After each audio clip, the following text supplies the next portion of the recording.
Hello there, everybody, and welcome back to Disconnected. I'm here with Dr. Will Dodson, and want to introduce somebody who is an expert in all things Tobe Hooper and is starting to make waves as a potential person to do commentaries for some of these releases. But also, he's put out a pretty amazing looking book. So stick around. Let's get right into it.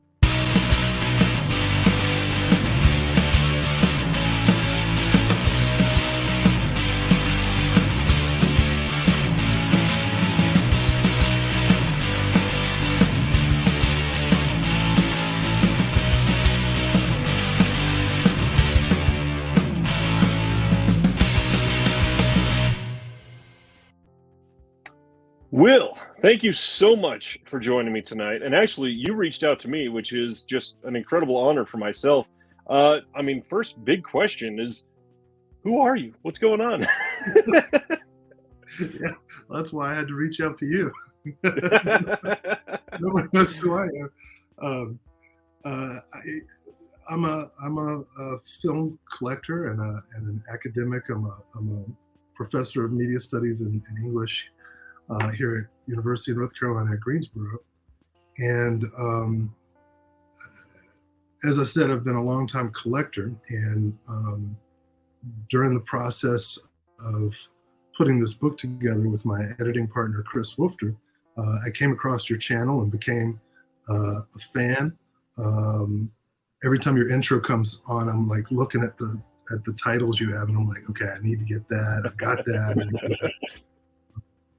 And so I was just watching your channel and interviews and your live streams, and thought, well, hell, I'll just reach out and see if he wants to talk about all these Tobe Hooper releases that are coming out, because now all of a sudden you're getting these 4K restorations, and the I'm Dangerous Tonight, which Kino Lorber just put out. I had the honor of doing a commentary track with my friend Chris Wolfter. And so, yeah, I would say about 60% self-promotion and 40% just I'm a fan. I completely get that. Once again, I did show the cover of the book on here, but for anybody that's interested, we're going to talk a lot about this tonight. This is American Twilight, the cinema of Tobe Hooper, and there is going to be a link to this in the description below. You're not going to have to search for it too hard. But this is one, as you'll hear through the conversation, that you're probably going to end up wanting. So as you're taking notes while we go over some of this, make sure you write down American Twilight, Will Dodson. This is going to be one to own for sure. So Tobe Hooper, like where did that originally come from for you? So, yeah, well, it's actually a long story that I'll try to make interesting. I've been a Tobe Hooper fan for a long time, although the first film I actually saw of his was Texas Chainsaw 2 back, gosh, I guess this would have been 96, 97 when I first started getting into films. I was in college. And fast forward to, I think this was 2008. I was a graduate student, and I went to the National Popular Culture Association conference, which was in San Francisco that year. And I gave a talk on Texas Chainsaw Massacre 2. And one of the organizers of the horror area of the PCA was this guy named Chris Wolfter, and we got to know each other and became friends. We were friends for a decade. And then when Hooper passed, we put together a memorial roundtable, and this would have been 2017? Yeah, 17 or 18. We did a memorial retrospective at the conference when it was held in Indiana, and as a result of that conversation, we were like, hey, there has not been an academic book about Tobe Hooper, and there has never been a book that's been comprehensive of his career. It's all Texas Chainsaw Massacre and Poltergeist. And when they write about Poltergeist, it's all slander. We'll get into that one later, I'm sure. So we got the idea of putting together a book of essays. We want it to be a lot of different voices from a lot of different perspectives and walks of life. So we reached out to a lot of people that we knew. We put out a call for proposals, and we got a real powerhouse group of writers, including Christopher Sherritt, who wrote probably the first really significant essay about the Texas Chainsaw Massacre, and he was one of the founding fathers of horror studies in academia. Tony Williams, Nina Martin. We just got so many. Well, if you're in the academic world, you'll hear these names and be like, really? Right. Outside, maybe not so much. But the other thing was, we wanted to have this academic book that took Tobe Hooper seriously as an artist, Right. but also was free of the kind of inaccessible jargon and sort of ivory tower separation that a lot of academic and theoretical work can have. We really wanted it to be, something that anybody could pick up and kind of read along as they worked through his catalog. Right. So we worked up our proposal, and really there was only one press that we thought would be appropriate, which is the University of Texas Press, where Tobe Hooper was the first of 2 film students back in the day, and they were super supportive. We went to Austin, and at the library there they have Tobe Hooper's collected papers. It's not a whole lot, but we got to spend several days going through memos and photographs. There was a bag with a half smoked cigar. We got to see an original Leatherface mask. I mean, it was just wow. Fantastic. So, we started out as fans, and we just pulled it together into this project, and really excited about it. And I think for people that are interested in stuff like this, that's always the most important thing, is that it starts with this like inherent passion. It's not something that is contrived. It's not something that is built because, oh, we do good work together, now let's get passionate about something. It's no, this is us, and we are going to put us between these 2 covers and make this something special. So that sounds amazing. Yeah, well, the people who are in academics who get into horror and cult and exploitation, we're kind of our own little community. The Right. Hitchcock people look down on us, so. Yeah, the Hitchcock and Kubrick sitting down there on their pedestal. Yeah, and I love both of those filmmakers. Of course, yeah. But it really is. In the case of Hooper, you got this guy who's an amazing, has an amazing aesthetic sense.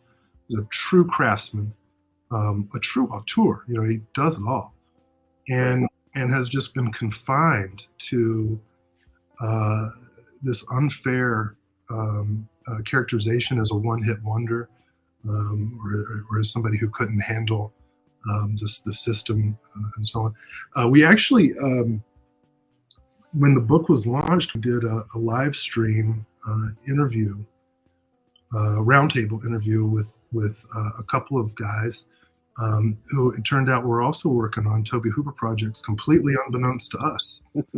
One was the internet critic and filmmaker Scout Tafoya, who wrote a book called Cinemophagy, which is kind of a sort of subjective immersion into Hooper's catalog. And then the other was this guy named Stan Giese, who had actually worked on several Tobe Hooper projects, from Invaders to Mars, to On Dangerous Tonight, to Spontaneous Combustion. He wrote a book called Smoldering Embers, which was a memoir about working on spontaneous combustion. It's fantastic.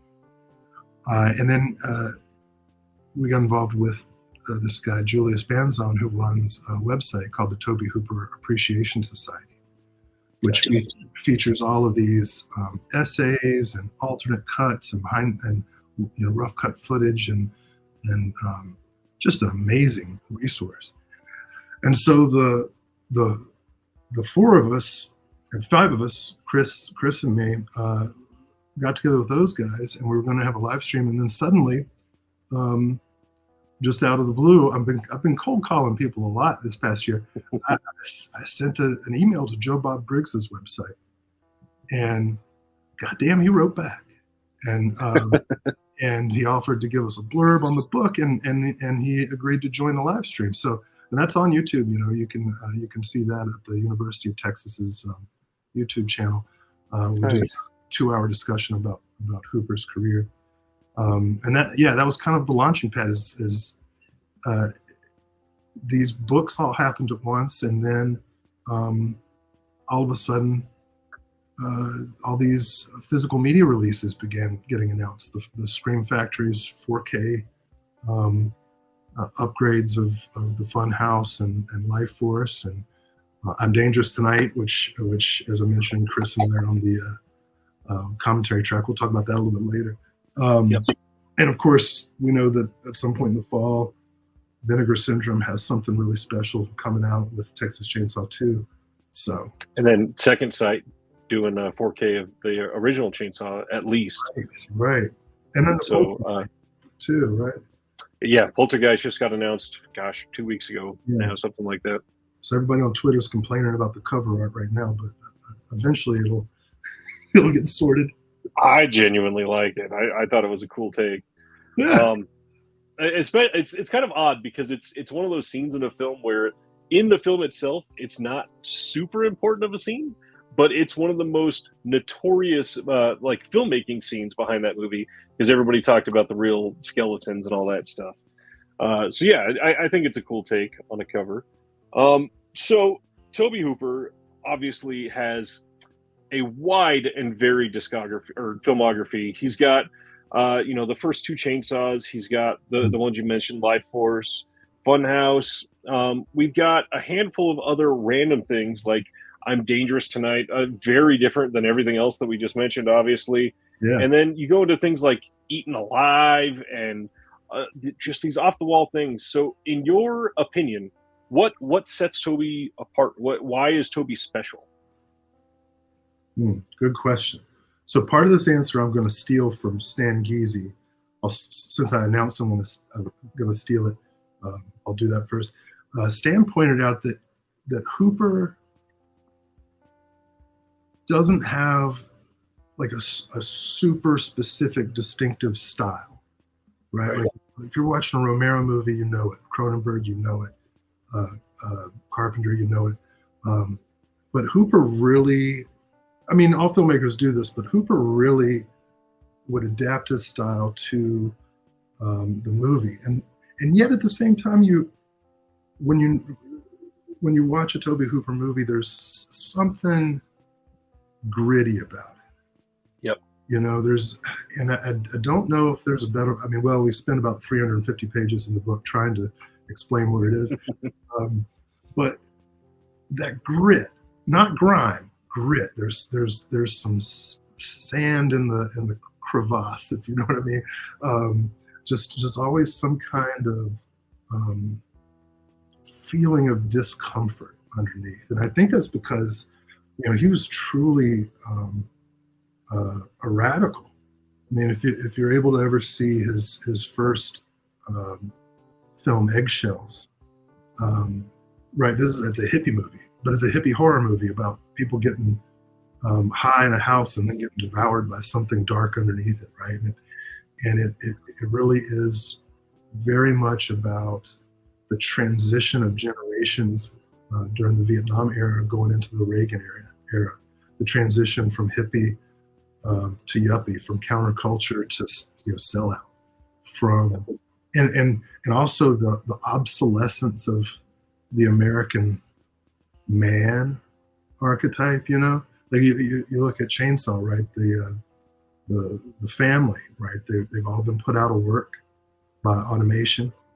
They have no resources, no infrastructure, no place in culture. They're looked down on, flyover country and whatnot. And so fuck it, I'm gonna eat somebody. we might be seeing some of that going on right now, so those are a couple things I'd start with as far as Hooper goes.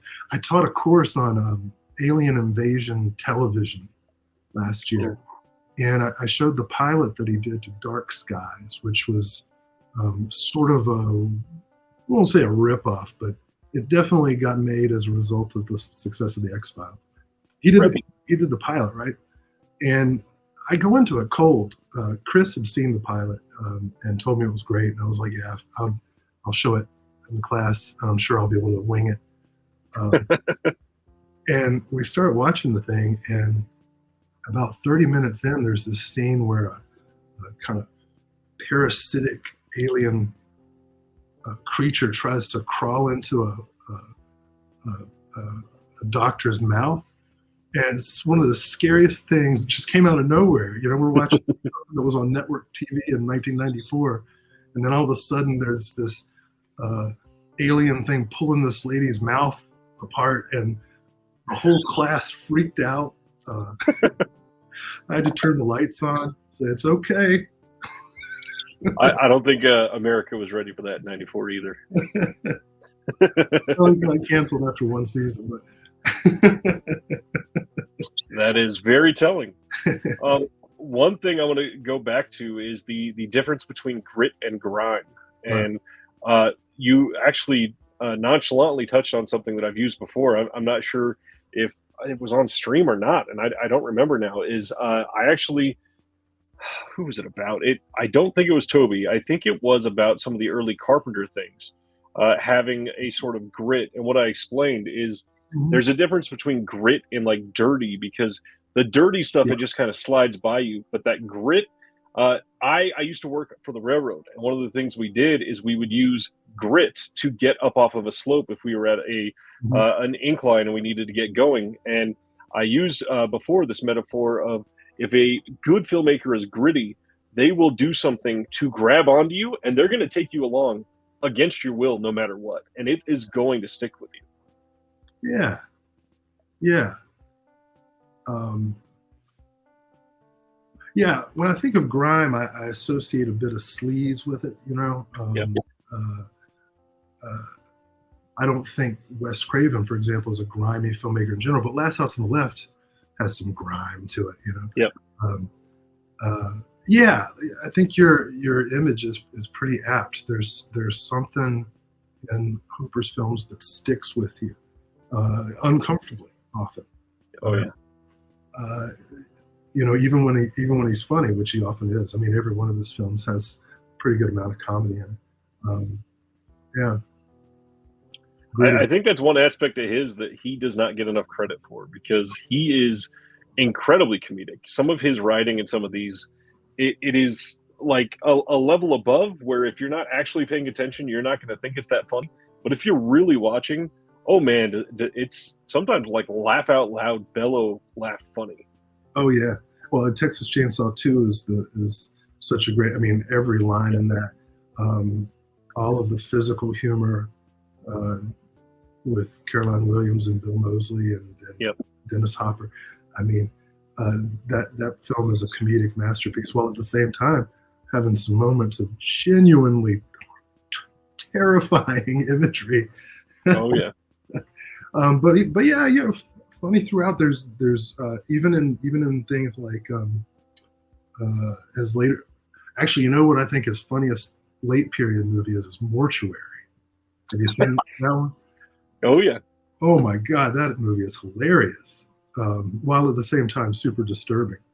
And really ends on a downbeat too. No spoilers, but Mortuary is good. There's a lot of stuff that seems to fly under the radar from Hooper, and I'm curious. Not going away from the big iconic ones. What are a handful of Hooper that you really wish everybody would give an extra chance to? Oh man, well this will double as a plea to the boutique media companies, because there's still several of his films that have not made it to Blu-ray. Tons. A couple that haven't even made it to DVD. So, for example, he did a lot of work in TV, which I'll maybe touch on a little bit later. one of the films that he did for Showtime, this is after Body Bags, The Apartment Complex, with Chad Lowe, fresh off of his star-making turn in Highway to Hell, which is an awesome movie.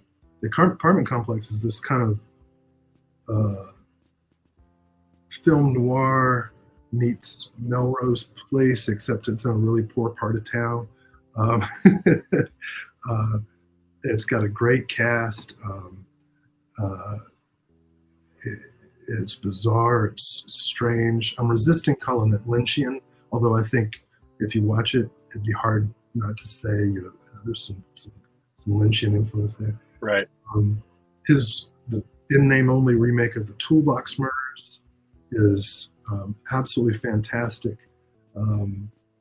His final film, Jinn, the first horror movie made in the United Arab Emirates and then immediately censored by the government. There is a Blu-ray of that, but the director's cut is circulating in different places of the internet, and it'll be so nice to see a release of that. Interesting. Spontaneous Combustion really needs some attention. It's a movie that is, I guess it's fair to call it flawed. It didn't quite get to where Tobe Hooper wanted it to get, but it is a viewing experience that is so intense. Brad Dourif is amazing in it. Somebody put that one out, right? Code Red. Okay, that's why. It's I think that one's long out of print too. I'd say it probably is, and I appreciate Code Red.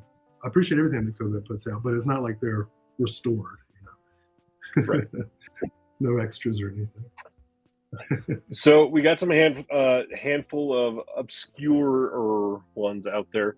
What about this one? Because not a lot of people talked about I'm Dangerous Tonight, and now your name is going to be in the hands of hopefully thousands of people checking this out for the first time, because this is it's a TV movie, right? Yeah. I just got this in, so I've not had a chance to watch it, but I got to admit, the moment I saw the cast alone on this, yes. I mean, little known person named Arlie Ermey, Dee Wallace, and then this unknown actor named Anthony Perkins rounds out this cast that is mind-blowing. And first of all, Anthony Perkins looking really, really intimidating in the back there. I can't wait to see this one. Well, I hope you enjoyed it enough to watch it 3 times, because there's 2 commentary tracks. There's one by Michael Veretti, and then the other one that Chris and I do. So it is strange. I have no good story about how we got involved. Michael Felsher from Red Shirt Pictures reached out to Chris via Facebook. I don't have any social media, which I guess might have hurt my career. It's a downfall. Yeah. So I got a Twitter now. You guys can chat at me or whatever. So anyway, we got so we kind of talked back and forth with Michael, and it was difficult to put together because Chris lives in Montreal and I live in Greensboro, North Carolina, and we really needed to get together and have a studio. Recording over Zoom wouldn't be really good. And it just turned out we got together in Chicago back in April for a conference, and Michael was able to set us up in a studio there. Nice. The film itself, that's the interesting story, right? How these 2 assholes get on the story. The story should be about the movie. So, so this was during a period of time, after the 3 Cannon films that Hooper did, Invaders from Mars, Life Force, and Chainsaw 2, all of which were box office disappointments. Sadly. I know. Now we look back and they're all classic, but he started doing a lot of TV around that time. He did episode of Amazing Stories, which Spielberg produced, The Equalizer. He did a lot of pilot episodes. He did the pilot episode of Freddy's Nightmares. Tales from the Crypt episode that's really good, Dead Weight with Whoopi Just Goldberg. like everyone else, everybody did Tales from the Crypt back then. So 1990, the USA Network had been transitioning over the past decade away from being a sports station to being a general entertainment station. And much like the streaming services do now, USA was starting to produce original content rather than license content from elsewhere. They wanted stuff that it owned all the rights to. And so I'm Dangerous Tonight was one of the first, if not the first, feature-length, made-for-USA movie, and it played a lot on USA Up All Night. And so, if you're anywhere near my age, in the audience, I'm 44.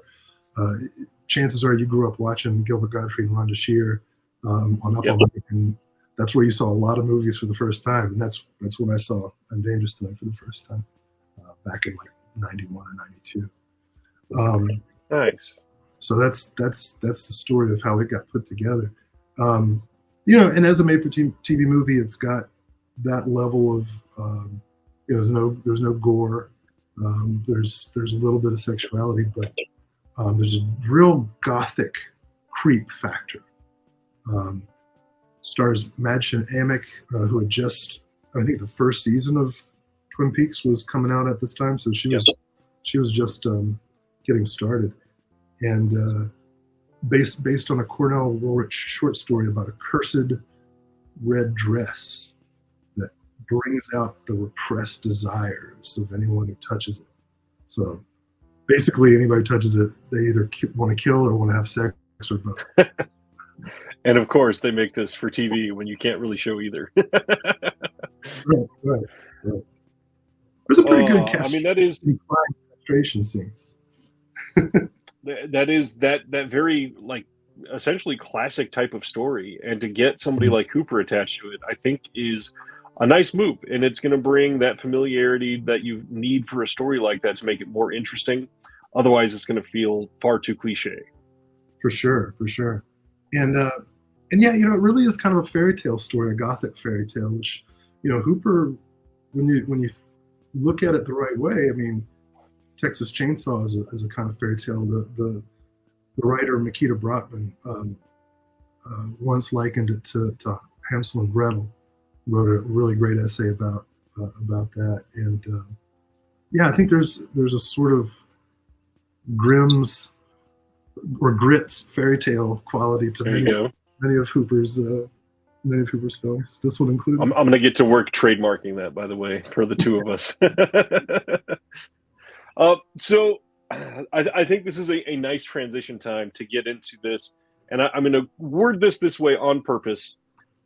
Who directed Poltergeist, and why is that a rude question to ask? So I want to give credit to my partner and friend Chris Woofter again, because he usually fields this question. He's very passionate about it. And I also want to mention my friend Stan Geezy, who flips his shit anytime someone on Twitter suggests that Spielberg had anything to do it. So it's an and Joe Bob Briggs has done a whole rant about this too. So nothing I'm about to say is super original. But that's the nature of academics. We take other people's ideas and just put them together. And then call it an essay, yeah. Right. I might have an original thought in here somewhere. So Spielberg produced Poltergeist, just as he produced Gremlins and The Burbs and The Goonies and so many other movies during that mid-'80s period. And he co-wrote it with Tobe Hooper. And certainly it has some Spielbergian touches to it, in particular the focus on suburban nostalgia, right? Which you really get in the opening scene especially. But Hooper was all about the dark, underbelly of that suburban nostalgia, about the Reagan era, and if you watch the movie, you see what is it, Craig T. Nelson's his name. Yeah, I keep wanting to call him Coach. Me too. Craig T. Nelson, you know, that great scene where he's smoking a joint, but he's reading the biography of Ronald Reagan. You know, there's this darkness and I'm going to say the word again, grit to the film that really distinguishes it from a movie like E.T., for example, right? E.T. Right. is also a movie about suburban nostalgia and a literal alien force that infiltrates it. In Spielberg, though, it's an alien force from outside. Yep. In Poltergeist, though, it's a force from inside, right? That capitalism has unearthed. I don't think Spielberg is really a source of much anti-capitalist rhetoric. Right. And it all goes back to there were a couple of crew members who did a kind of proto paparazzi leak that Spielberg was visiting the set and was directing a second unit shot, and so they implied that Spielberg had taken over. But they only say this about Poltergeist. They don't say this about The Burbs. They don't say it about Gremlins. They don't say it about The Goonies. And historically, he is a very hands-on producer. Yeah. And done a lot of stuff like that. And looking at Poltergeist, there is no doubt that the movie feels very Amblin entertainment in quite a few different ways. Sure. But when you're comparing it to The Burbs, when you're comparing it to E.T., lots of similarities, but a hell of a lot more differences. And one of the things that I always go to with Poltergeist is probably a very, honestly, it was probably a very Spielberg touch, and that is that in horror, I think they are the best. They are like my go-to example of an actual couple in love that is strong at the center of a family foundation. And without that, I don't think the movie would have had quite the same strength. But this movie is so Tobe through and through. Yeah, that's a good point. Well, you know, the biggest difference for Tobe Hooper in this movie, as opposed to any of the others he's directed, is that he had Spielberg money. Exactly. Right? Like this was a big budget movie, right? he never had the kind of the budget, the kind of resources before or since. And so, if the movie looks, different in any way, it's simply a result of money. So yeah, I always try to put that one to rest when it comes up as quickly as possible, because it's really one of the least interesting things about Hooper's career, and it's such a tragedy that rumor haunted his career thereafter. But he worked with Spielberg again. It's not like they were feuding. Amazing stories. He did the pilot for the Taken miniseries, which Spielberg produced. So they continued their working relationship. Something Joe Bob Briggs said that I think is important to keep in mind about Hooper too is that he just wasn't great at playing the game. Working the room, working the parties, glad handing. He was, by all accounts, he was kind of a shy and retiring, even reclusive kind of guy. And directing a movie is one of the most extroverted things you can do. So, I'm a pretty introverted guy. I teach a class with 20 people in it, and I'm exhausted for the rest of the day. I can't imagine being an introvert working on a movie and then wanting to go to a party afterwards. Yep. Schmoozing. Can't do it. I can't do it either. I realized a few years ago that I had a problem with public speaking, and I went and became a quizmaster at a bar here in Kansas City and tried to overcome all of it. And holy shit, will that make you wake up quickly if you are an introvert? Because I'm 100% an introvert. Like at the end of Thanksgiving dinner with family, I got to go take a break just because it takes a lot out of me to host and, be kind to aunts and uncles that I don't love all that much. And, go have a seat and just, okay, I'm by myself. I can get some of this energy back. It's like, refilling that life bar on a video game. And Hooper, it seems, was every bit of that, but also just plain loved making movies. And when something like this whole Poltergeist thing comes along, it is still happening today. Like, they announced this 4K Steelbook that's coming to Best Buy, and you see people, Tobe Hooper's name's on it. What about the guy that maybe actually directed it? And it's like, we have tarnished his legacy for long enough. Can't we just give the guy some credit? Yeah. Well, and again, that's why, we got into this book project to begin with. Of all the so-called masters of horror, really, Tobe Hooper's gotten the least attention. Oh yeah. Critically, in terms of academic attention. George Romero and David Cronenberg, you could fill a bookshelf with the stuff about them. Oh yeah. Carpenter gets a lot of love, and Wes Craven is starting to. Actually, I can't really talk about it yet because the projects aren't official, but it looks like there's going to be a couple of books about Wes Craven coming out in the next year. Good. Which hopefully we'll have some essays in. With the resurgence of the Scream love with the new films, I really hope that people return to Craven, because there's a lot to mine there. And Masters of Horror, I mean, other than being a literal entity, 20 years ago, where they had the TV show for the Masters of Horror and all that, it's not an official title or anything, but it does carry it carries some weight. And there are certain ones that people look at, and Tobe absolutely deserves to be on that Mount Rushmore. Oh my gosh! Well, I mean, he made the movie, so even though we don't want him to be considered a one-hit wonder, we got to recognize, actually, that's one of the kind of little in jokes about American Twilight, is that it talks about every single film he did, plus a little bit about his novel, except for Texas Chainsaw Massacre. That's the one movie we don't cover a whole lot. I mean, every essay mentions it, but we have one essay that's devoted to the prologue, the first 15 minutes of Texas Chainsaw Massacre, but the rest of the book is about everything else. It's such a wonderful setup to a film. Yeah. Oh man. So the OG Texas Chainsaw, like when you first saw that, and obviously you're diving into Tobe through and through. You saw some of these other ones first, possibly. What makes that first one special? Why is that the one-hit wonder that people refer to, in your opinion? Okay.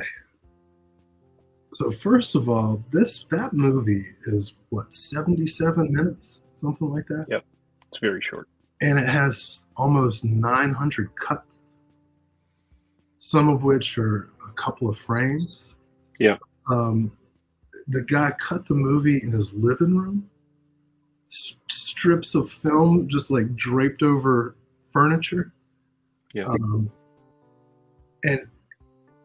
And normally you think of a movie cut that way and you're like, oh, well, this must be like some Herschel Gordon Lewis assemblage that we're about to see. The movie is a technical marvel, right? So that's the first thing. Daniel Pearl's cinematography, every camera angle, every move of the camera, the lack of gore, right? The implied gore that makes you think you've seen something that you haven't. The sound design. I was about to say, the sound is probably the most incredible thing for me in that movie. I mean, the first thing you hear, that whirring of the camera, and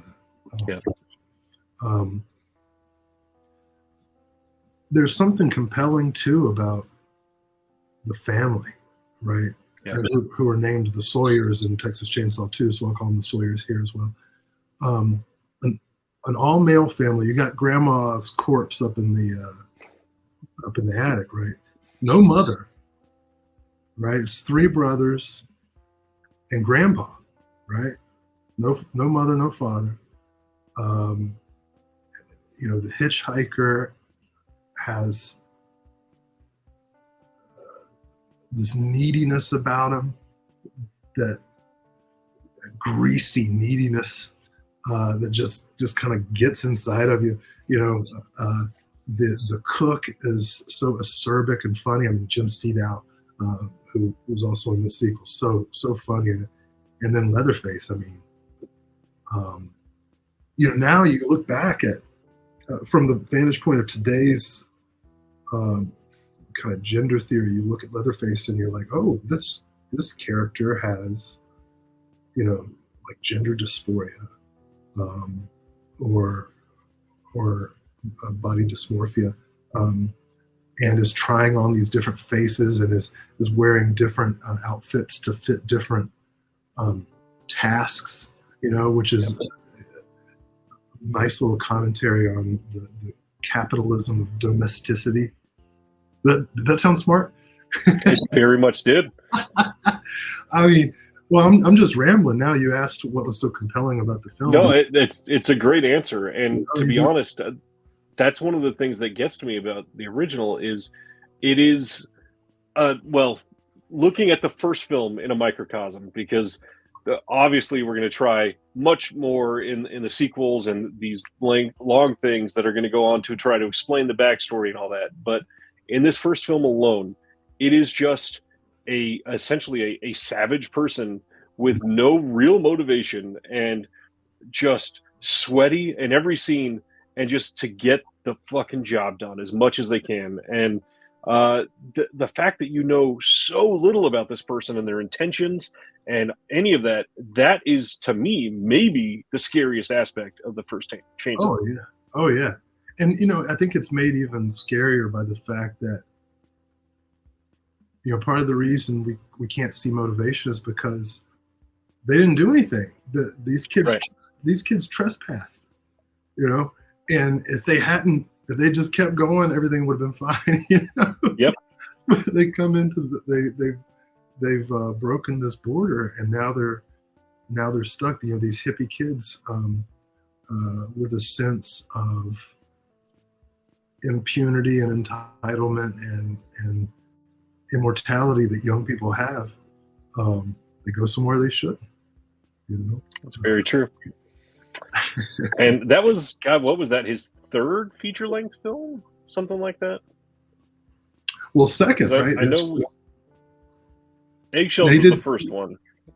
Yeah. Oh well, actually, he did do something right before the Texas Chainsaw Massacre. That's kind of a funny story.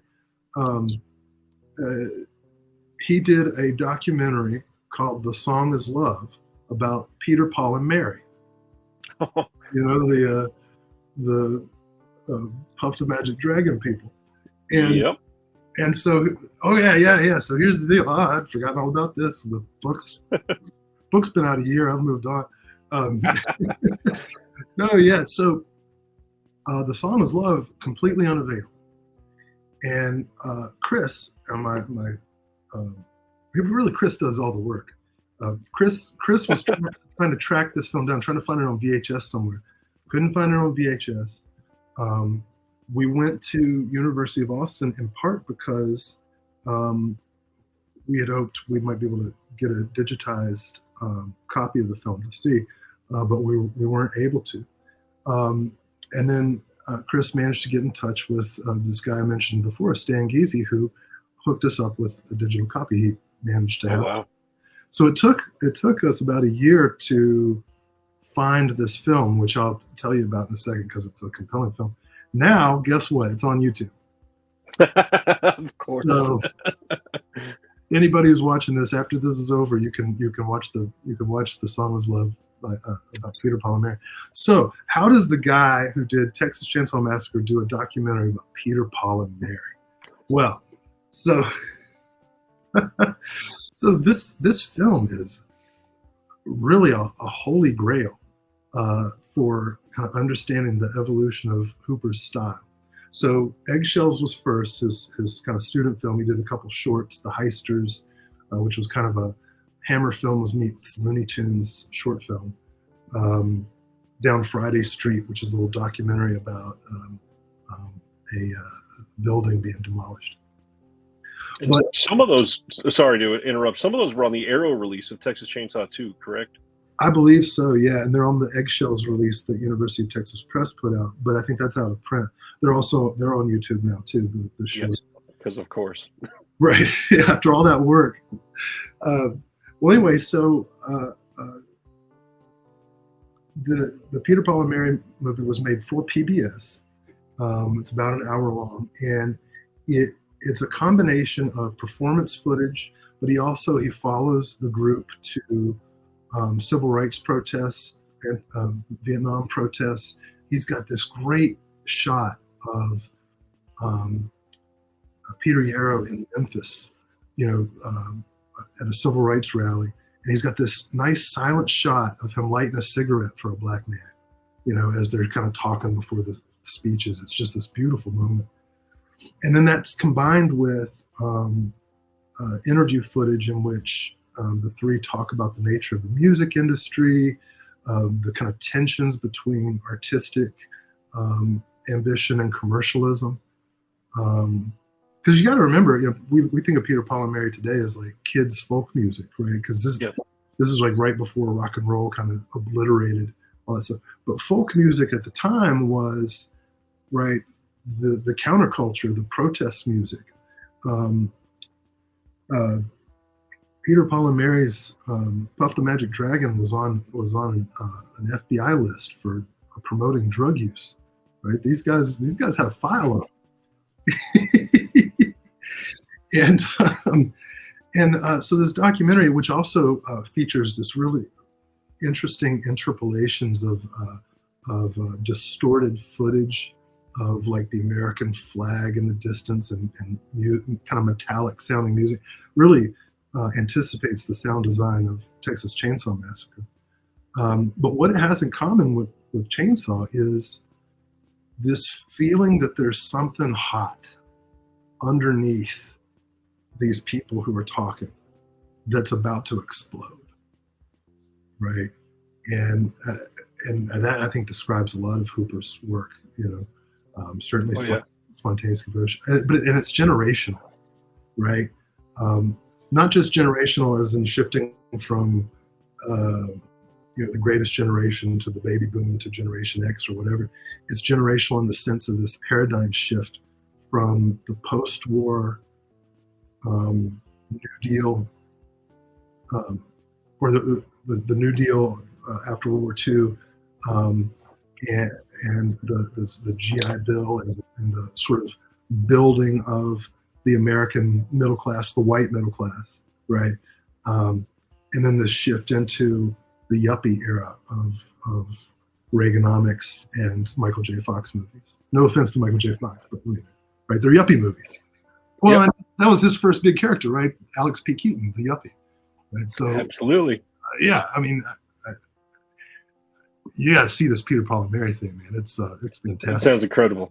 And thinking about it, I mean, it's everything. A director that was born in the middle of World War II, that was 22 years old when the Vietnam War started, and was really coming into his own and finding his voice in the deepest, most entrenched times of this war. Yeah, it is going to shape who you are as a person for decades, literally. And that, I mean, people my age and younger, we're looking back at our parents and saying, how were you shaped like this? But in all reality, a lot of how they were shaped were in unknown times, in questioning the government, in finding out how everything is a conspiracy, in hearing that the people you respected are murdering innocents and we're losing the war no matter what. So who cares?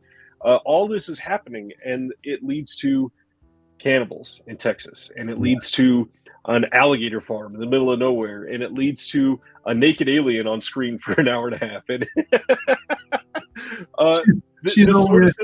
she's only naked for about 30 seconds, man. But it feels longer. Yeah.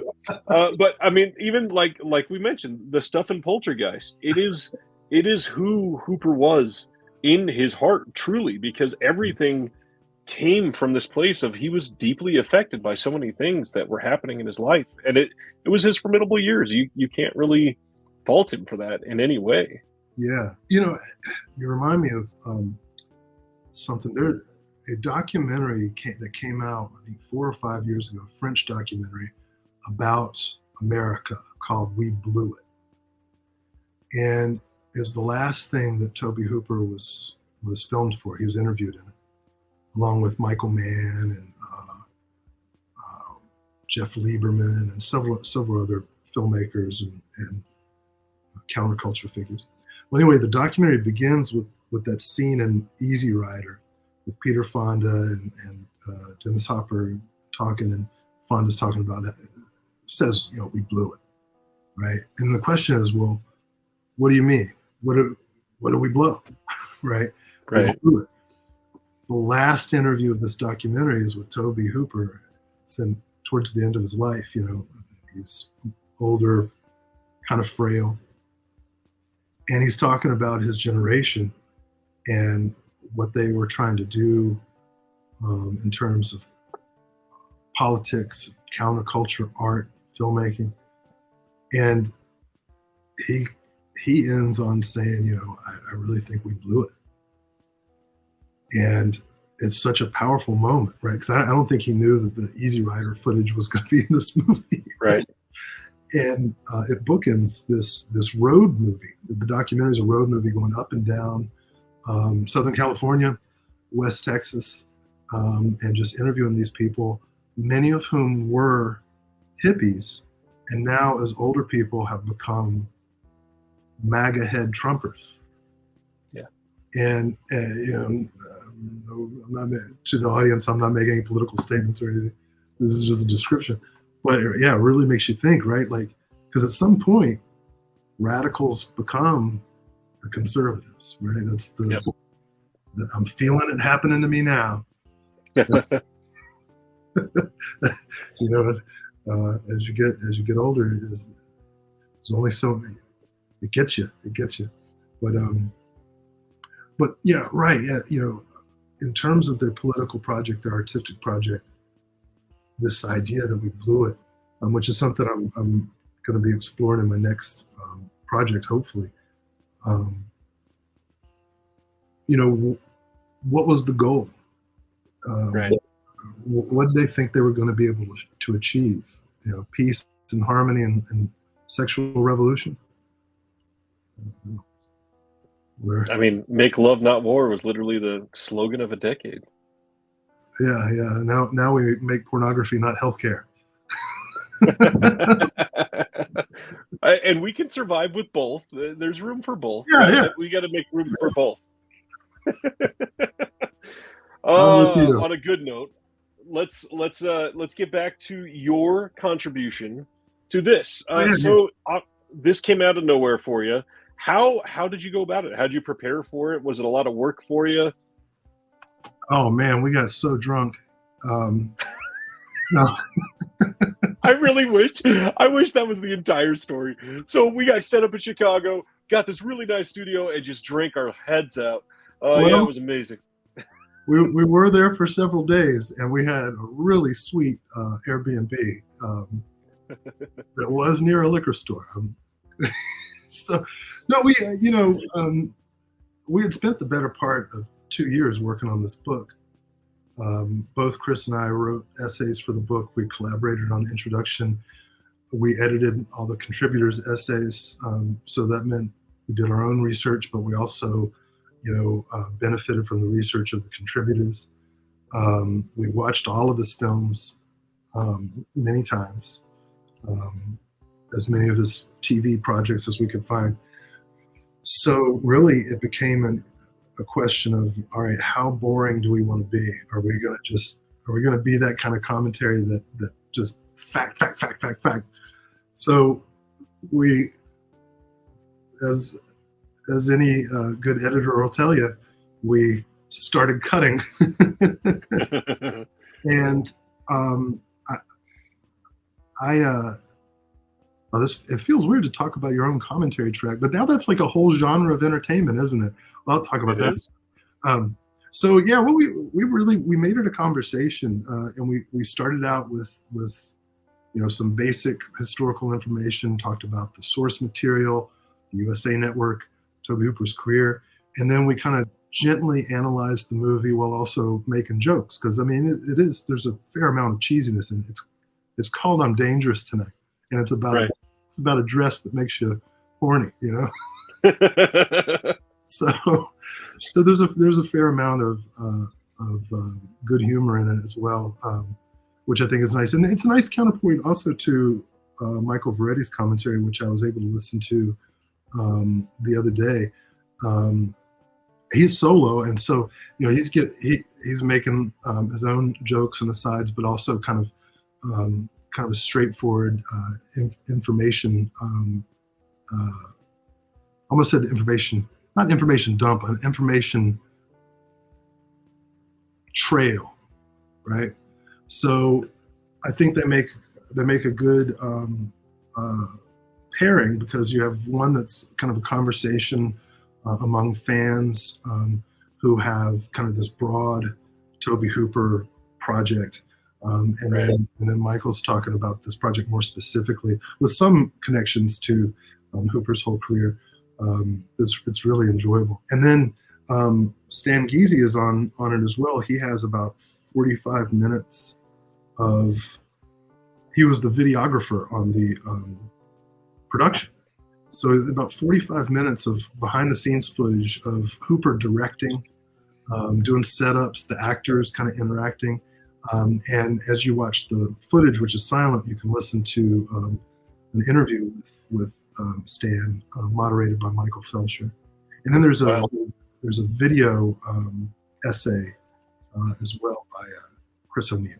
That's pretty cool. Yeah, there's quite a lot on here. Whoops, quite a lot on here for a TV movie from 1990. I mean, a lot of these films are not getting the love like this, so I'm grateful that something like this would for Tobe, and I really hope that this does well for them and we start getting some more like that. Because TV movies are odd because a lot of people are turned off by the lack of gore, the lack of sex or something, but they were so prevalent. I mean, there's so many people that had their hands on them that, again, I'm sure you've heard, I'm all about archiving on here. And if we just let them go, they're gone. And there's so many just important names that were attached to these. I mean, look at that cast. Yeah. How many people do we need in a film for you to realize it's important? We gotta archive this. Well, you got right to it right now. I know that physical media is something that you care about, and I do too. Right? Streaming, it disappears. Physical media, you've got to preserve. And I so appreciate what companies like Kino, Lorber, and Vinegar Syndrome, and Shout and Scream Factory, and others are doing in putting out these made-for-television movies.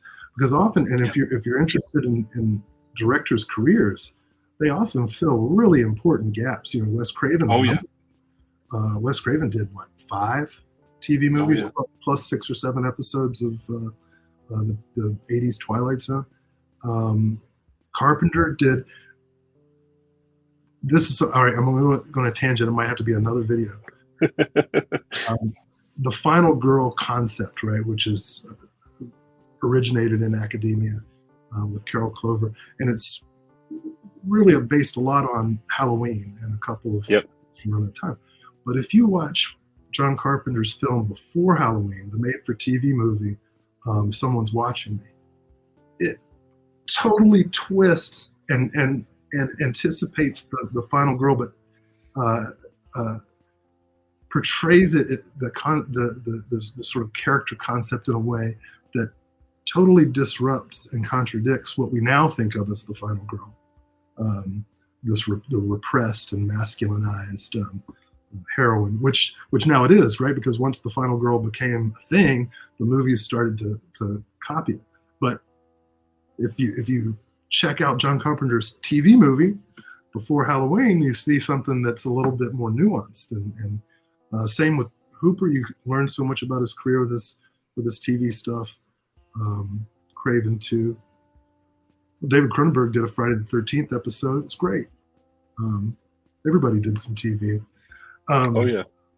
Yeah, and I one of the reasons I wanted to come on here, I'm not making any money, right? If you publish in academia, you're not going to make any money. Of course not. And I know you were talking to Sam Deegan a week or two ago. doing commentary tracks, you don't make any money. That's not why you do it, right? You Right. do it because you love the films, the filmmakers, and you think it's important. And I wanted to promote the book and the movie with you, because when you buy a copy, you're not really giving me any money. I might get a couple of cents down the road. But, you're telling the company, hey, you're telling University of Texas Press, you're telling Vinegar Syndrome, Kino, you're saying, hey, this matters. I want more of it, right? This is important. And so, and I'm not telling you anything you don't know, right? This is why you got to support physical media, especially in the digital world, because the profit margins are smaller and smaller for companies, even as they get more lavish in the packaging. But,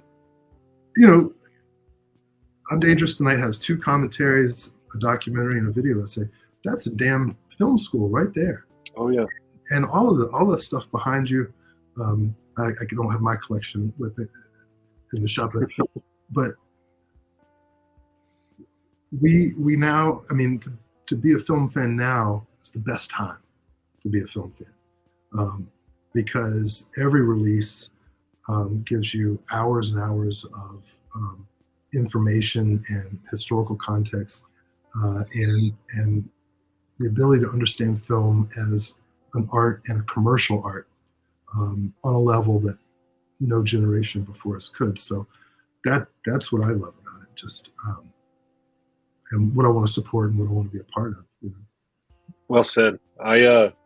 Last night I watched Riccio, the Story of Ricky, the release from 88 Films. Oh yeah, I got and I think that release has 4 commentary tracks on it for the story of Ricky. And I mean, the funny thing is, it's not a bad thing. Yeah. But we are at the point where a film like that can get 4 commentaries, and yet some of these really important works, we can't either work out the rights or find elements or something where they don't even get a release.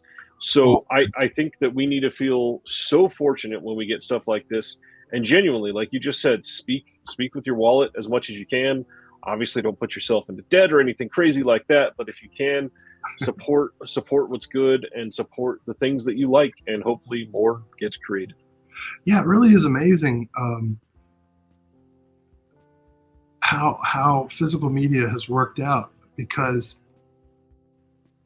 prior to the home video era, horror and exploitation, Euro horror, got no attention whatsoever, right? If you think about Italy, Right. It's Fellini and Antonioni, nothing else.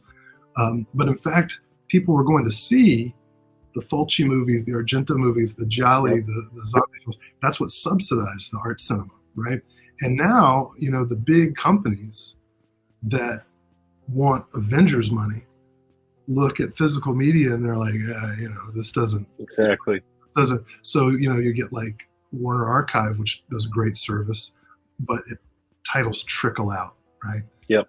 But what's available is all these drive-in movies that were made independently, right? That you can get the rights to. And now all of a sudden we're beginning to appreciate these independent artists, these outlaw artists, these women filmmakers, these filmmakers of color that previously not enough yet, right? But ones that we didn't know at all, right? Like Vinegar Syndrome puts out Jamal Tanaka's Penitentiary movies, the first 2. Hopefully they get the 3rd one. So, holy shit, man! Yeah, Jamal Tanaka is one of the most important filmmakers of the 70s. Even more important, politically, of what he did, advocating for Black directors and the LA Rebellion movement of Black filmmakers. And that's on, right? That's on the porno label, Vinegar Syndrome, right? I shouldn't say that because they're obviously so much more, but when they started, there was this disreputable material, and that's what I mean, right? These exploitation movies, the horror movies, the sci-fi movies, the erotic movies, they're disreputable until you see them, and then you're like, oh wow, this is pretty good. This actually has something to say. I've tried to preach that about Vinegar Syndrome for a very long time, because so many people they hear porn or adult film and don't understand that some of these are not only, just engaging, but well-made stories and important and like transgressive cinema that really needs to be talked about, because it was the lifeblood of some of these scenes throughout history, period. Oh yeah, I mean, well, my mom might watch this video, so I won't say. But there are a couple titles that there are a couple titles that are like, Mom, fast forward 30 seconds. Well, it makes me think of Jackie Treehorn in Boogie Nights, right? Burt Reynolds talking about how he wants to make a sex film that you'll keep watching after you're, exactly finished with the first couple scenes. And right, there were a lot of filmmakers in that era who were trying to make real films and did. So I can't say enough good things about all the boutique companies. I love how they all have their own identities too. Vinegar Syndrome, Severance, Synapse, Blue Underground, Mondo Macabre, all of them. I've really I've run out of space supporting them. I'm out of space.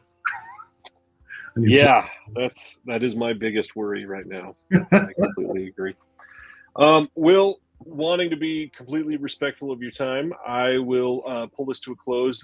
The people watching don't know this yet, but you are actually going to be spending next Thursday on with us again as we go over all of our announcements for not this week that this is going on, but next week. There's going to be a lot of them guaranteed, and I'm stoked. I'm stoked to hear your take on things other than Hooper. So thank you 100%. Thank you for reaching out. Thank you for coming on, taking the time, and just gushing about one of the best filmmakers of all time with me.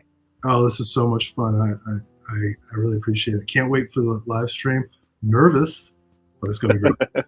It's going to be good. Everybody, thanks for watching. All the links for Will are in the description below. Anything you need, reach out to him on Twitter. Obviously, he needs a lot more interactions and follows, so please do that. And in the meantime, if you have anything you'd like to know, comment below, and maybe he'll be looking out for those comments and give an answer. Thanks for watching. We'll catch you next time. As I always say, from two collectors to all of you, have a good night.